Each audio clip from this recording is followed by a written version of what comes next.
भाजपाचे नवे प्रदेशाध्यक्ष रवींद्र चव्हाण यांनी आज प्रदेशाध्यक्षपदाचा पदभार स्वीकारला। केंद्र सरकार आणि राज्य सरकारच्या जनहिताच्या प्रत्येक निर्णयाचा लाभ सामान्य नागरिकांपर्यंत पोहोचवण्याचं कार्य संघटनेच्या माध्यमातून केलं जाईल असं त्यांनी सांगितलं।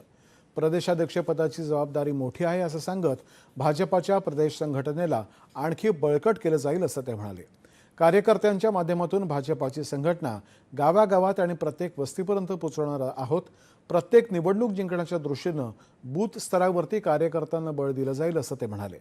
दरम्यान नाशिकचे माजी विधान परिषद आमदार अपूर्व हिरे यांनी आज भाजपामध्ये प्रवेश केला।